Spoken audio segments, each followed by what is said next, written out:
Bismillahirrahmanirrahim. Assalamualaikum warahmatullahi wabarakatuh. Waalaikumsalam warahmatullahi wabarakatuh.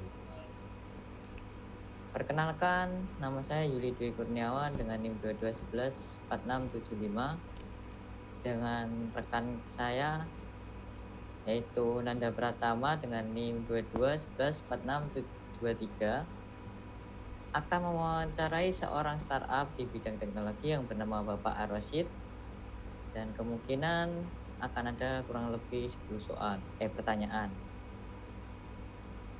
Oke, Pak.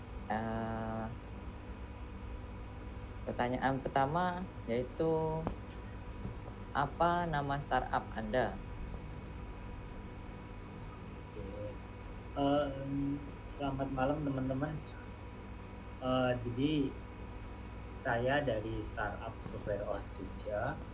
Jadi kami bergerak di bidang teknologi yang saat ini memang lebih banyak mengerjakan uh, web development gitu.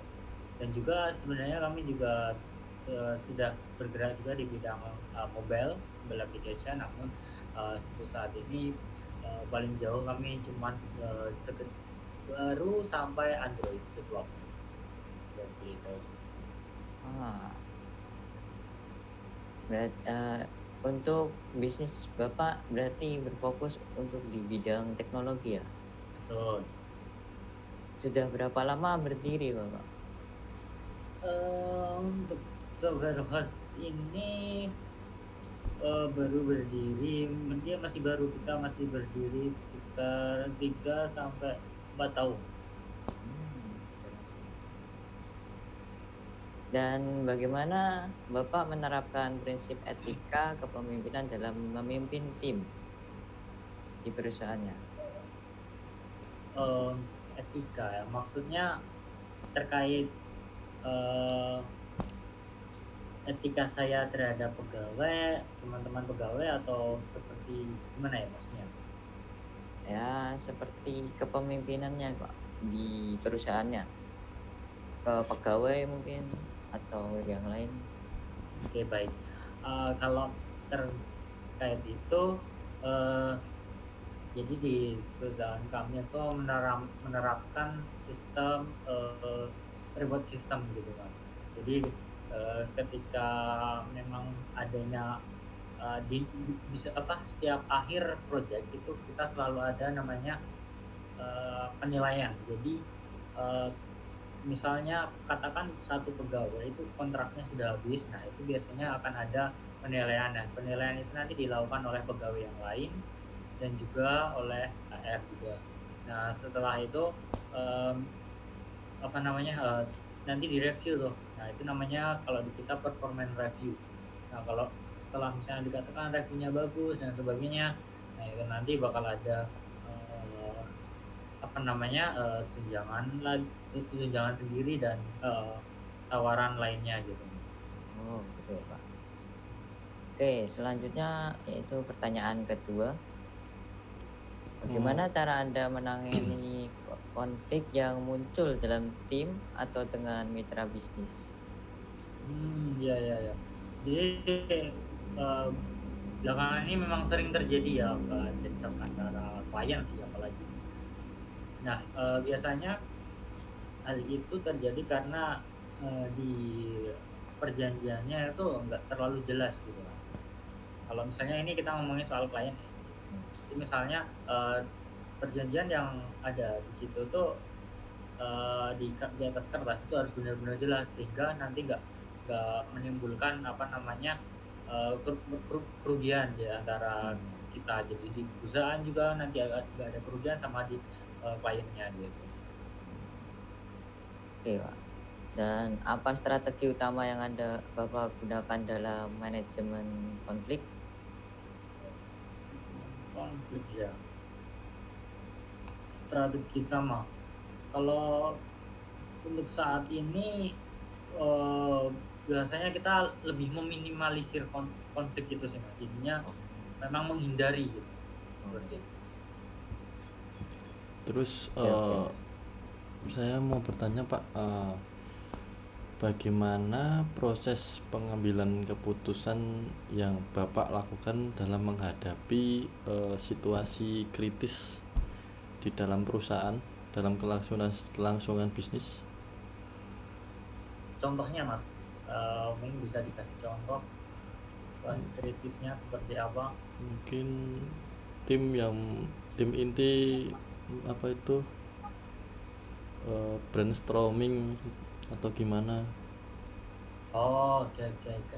Oke, biasanya yang paling umum yang terjadi adalah ketika, eee, akan mengambil sebuah proyek dan menentukan teknologi apa yang akan digunakan. Nah, itu memang di situ tuh, suatu kondisi yang krusial karena memang kalau misalnya katakan kita salah mengambil teknologi itu akan mengakibatkan kerugian. Pertama, kerugian di sisi human resource karena kita merekrut orang yang salah, kemudian kita harus merekrut ulang, kemudian juga, kerugian di waktu karena kita akan mengulang lagi, project yang misalnya tadi kita udah buat. Nah, itu memang sangat krusial sih. Nah, di situ kita, menanganinya dengan cara mencari kita ada, senior, jadi memang, eee, tiap teknologi yang diambil itu, teknologi yang diputuskan itu harus selalu berdasarkan pertimbangan yang matang, oleh senior dan diskusi terkait, human resource yang ada gitu Mas. Jadi misalnya, pertimbangannya memang banyak gitu. Jadinya kalau,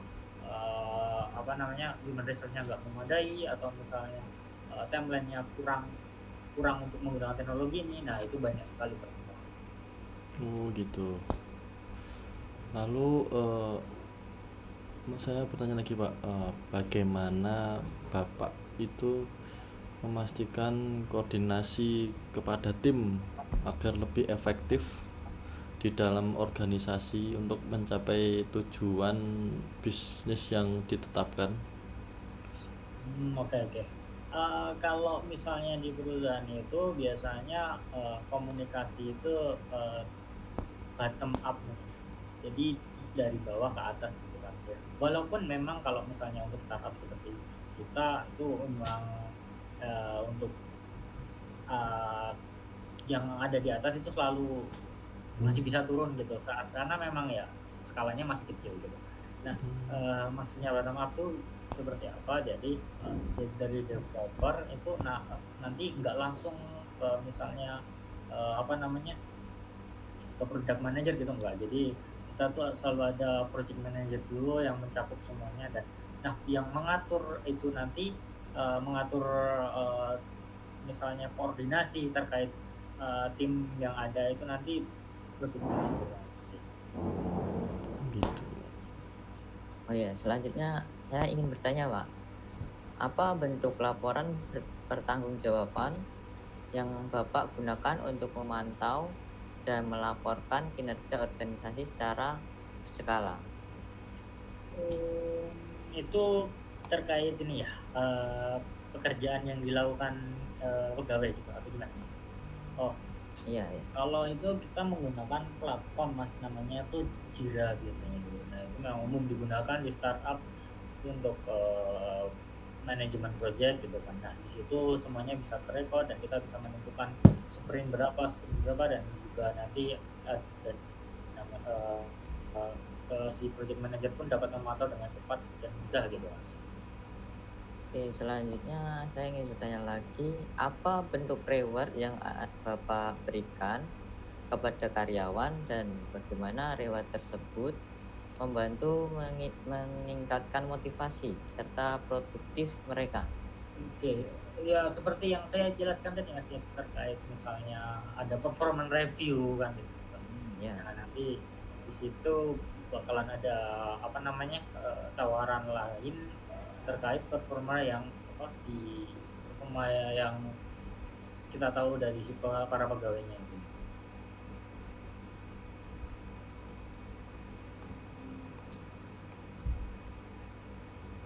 Nah, ada lagi pertanyaan? Mungkin apa ya? Mungkin pertanyaan dari saya, bagaimana cara Bapak menangani kesalahan atau pelanggaran yang terjadi di perusahaan Bapak? Oh, kalau pelanggaran ya. Sebenarnya kalau pelanggaran itu biasanya HR ya yang Tapi misalnya yang secara umum itu pelanggaran yang ada itu kayak keterlambatan, kemudian eh, tidak melaporkan tas yang dikerjakan saat ini work from home gitu misalnya, atau yang paling banyak memang keterlambatan. Jadi memang kalau misalnya terkait itu nanti bakalan ada komunikasi lagi dilanjut gitu sama user atau ininya apa, karyawan. Oh. Terus dampak yang Bapak lakukan terhadap kinerja tim secara keseluruhan itu bagaimana, Pak? Dampak, maksudnya dampak ya mas? Mungkin dampak kesalahan. Oh, kalau kalau misalnya ngomongin soal kinerja dalam suatu jalannya proyek itu eh, biasanya itu dilihat dari kemampuan. Jadi misalnya memang kalau misalnya junior gitu, bagaimana mereka si para junior ini dia tuh menyelesaikan masalah yang dihadapi gitu. Karena memang kan kalau junior kan memang belum banyak pengalaman, jadinya dilihat bagaimana mereka tuh problem solvingnya, terus belajar hal baru itu yang dilihat. Jadi memang kalau misalnya untuk menentukan timeline project itu kita menyesuaikan juga dengan human resource-nya. Kalau misalnya memang human resource-nya di situ apa namanya memang standar skillnya seperti itu, berarti untuk timeline projectnya pun menyesuaikan seperti itu. Jadi apa namanya tapi tetap ada namanya senior untuk ibaratnya kan jadi pencerahan gitu kan di situ seperti itu. Jadi memang kalau misalnya untuk efek dari kinerja yang kurang maksimal misalnya, nah itu nanti sudah termasuk dalam hitungan timeline-nya seperti itu. Terus pertanyaan selanjutnya Bapak, bagaimana Bapak menciptakan visi misi yang Bapak lakukan untuk mampu menginspirasi tim untuk bekerja sama mencapai tujuan atau goals yang akan didapatkan dalam perusahaan? Jadi salah satu jadi di perusahaan kita itu selain benefit yang didapat itu, selain mendapatkan pengalaman dan portfolio, kita juga memberikan benefit yang namanya itu jenjang karir mas. Jadi memang karir yang didapat dari bekerja di perusahaan kita itu nanti dapat dilihat dengan jelas gitu, ada trackingnya gitu. Jadinya standarnya pun bakal lebih kelihatan gitu. Jadi memang kalau misalnya karyawan itu kinerjanya bagus, kemudian dia mau dia misalnya katakan karyawan itu pengen extend skill gitu, misalnya pengen belajar hal baru gitu. Kita menyediakan kursus-kursus misalnya mereka pengen gitu, jadinya nanti tapi semua itu based on project gitu mas. Jadi misalnya dari web developer pengen jadi mobile gitu, misalnya katakan menggunakan Flutter, di situ dia langsung jadi junior gitu, tapi itu tadi harus menyelesaikan training itu tadi seperti itu. Gitu. Jadi memang kita menyediakan jenjang karir yang lumayan bagus untuk upgrade skill dan lain sebagainya. Mungkin pertanyaan selanjutnya, apa pelajaran terbesar yang Bapak dapatkan dari kegagalan dalam bisnis dan bagaimana hal tersebut memengaruhi gaya kepemimpinan Bapak? Terkait itu, jadi mungkin yang paling menjadi pembelajaran saya adalah kegagalan saya untuk masuk ke dalam bisnis. Jadi kehilangan momen. Jadi itu keterlambatan saya untuk masuk ke dalam bisnis.